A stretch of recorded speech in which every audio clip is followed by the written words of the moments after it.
বিশেষ ট্রাইব্যুনাল গঠনের জন্য 72 ঘন্টার আলটিমেটাম দিয়েছি এবং পরবর্তী 3টি দাবি নারী ও শিশু নিরাপত্তার প্রশ্নে স্বরাষ্ট্র উপদেষ্টা, আইন উপদেষ্টা, নারী ও শিশু বিষয়ক উপদেষ্টার ব্যর্থতার দায় স্বীকার করে জবাবদিহি করতে হবে। তারপর 4 নম্বর দাবি সকল শিক্ষা প্রতিষ্ঠান ও কর্মক্ষেত্রে নারী ও শিশু নিপীড়ন বিরোধী সেল গঠন এবং সেলের কার্যকারিতা নিশ্চিত করতে হবে। সারা দেশে যৌন নিপীড়নের বিরুদ্ধে কঠোর পদক্ষেপ গ্রহণ করতে হবে। আমাদের 5 নম্বর দাবি ধর্ষণ, যৌন নিপীড়ন ও সামাজিক যোগাযোগ মাধ্যমে সাইবার বুলিং সংক্রান্ত আইনের সংশোধন করে অপরাধের স্পষ্ট এবং যথাযথ সংজ্ঞায়ন করতে হবে।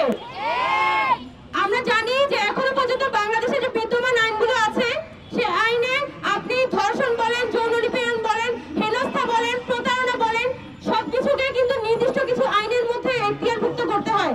যার কারণে আমাদের যে আইনগুলো থাকে, আমাদের যে মামলাগুলো থাকে, মামলার গ্রাউন্ড দুর্বল হয়ে যায় এবং বছরের পর বছর মামলা ঝুলে থাকে এবং আসামি জামিন নিয়ে বের হয়ে যায় এবং যখন শেষ পর্যন্ত মামলার রায় হয় তখন দেখা যায় আসামি মাত্র 2 বছর বা 4 বছরের জেল খাটার সাজা হয়েছে। এই কারণে আমরা চাই যে আমাদের নারী ও শিশু নিপীড়ন বিষয়ক যত আইন আছে সেই আইনগুলো ক্লজ যাতে সরকারের পক্ষ থেকে স্পষ্ট করা হয়।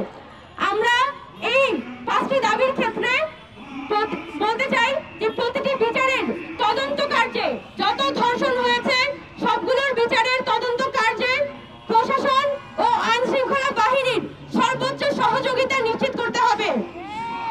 বিচারের প্রক্রিয়ায় দীর্ঘসূত্রিতা বন্ধ ও দ্রুত সময়ের মধ্যে বিচার কার্য সম্পন্ন করার ক্ষেত্রে প্রধান বিচারপতির নির্দেশনা থাকতে হবে। আমরা বাংলাদেশের আপামর জনগণের উদ্দেশ্যে বলতে চাই, আমরা ছাত্ররা আজকে ধর্ষণের দাবিতে, ধর্ষণের প্রতিবাদে আমরা রাস্তায় নেমেছি, ধর্ষণের বিচারের দাবিতে আজকে রাস্তায় নেমেছি। আমরা বলতে চাই এই যে অব্যাহত ধর্ষণ ও নিপীড়ন সেটা বন্ধে আপনারা সামাজিক প্রতিরোধ গড়ে তুলুন।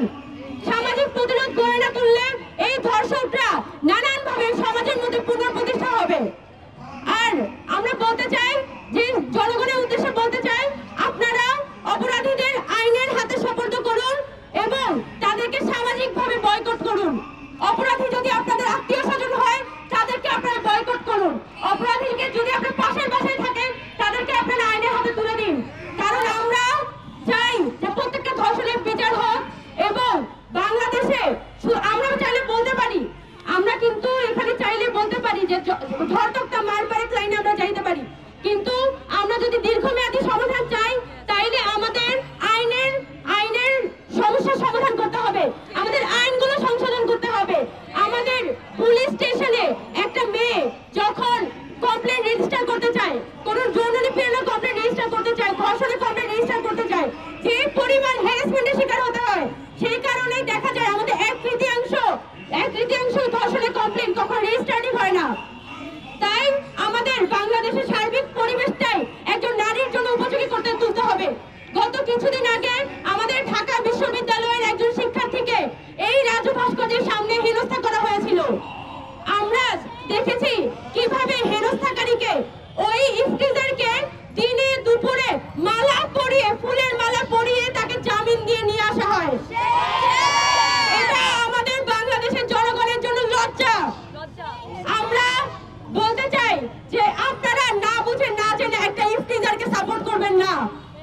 আপনারা সারা রাত একটা ইফতিজারকে সাপোর্ট করে গেছেন এবং সকালবেলা দেখেছেন যে এই লোক আসলে একটা পারভার ছিল এবং সে আসলে আমাদের বোনকে নানান হেনস্থাই আসলে করেছিল। আজকে আমাদের যেহেতু আমাদের বিশেষ ট্রাইব্যুনাল গঠনের জন্য আমরা 3 কার্য দিবসের আলটিমেটাম ঘোষণা করেছি। এই সময় আমরা প্রধান বিচারপতির কাছে আমরা স্মারকলিপি দিব, আমরা প্রধান উপদেষ্টার কাছে স্মারকলিপি দিব এবং এই সময়ে আমরা অনলাইন স্ফিয়ারে আমাদের এই 5 দফা দাবির পক্ষে সবার কাছে জনমত গড়ে তুলব। আমরা জানি যে সারা বাংলাদেশে কিন্তু ধর্ষণ ও নিপীড়ন প্রতিরোধে ছাত্ররা, জনতা তারা কিন্তু রাস্তায় নেমেছে, বিভিন্ন ব্যানারে কিন্তু তারা প্রোগ্রাম করছে। আমরা ঢাকা বিশ্ববিদ্যালয়ের শিক্ষার্থীরা এই ধর্ষণ বিরোধী মঞ্চ ব্যানার প্রোগ্রাম ডাক দিয়েছি, কিন্তু সারা বাংলাদেশে যত ধর্ষণ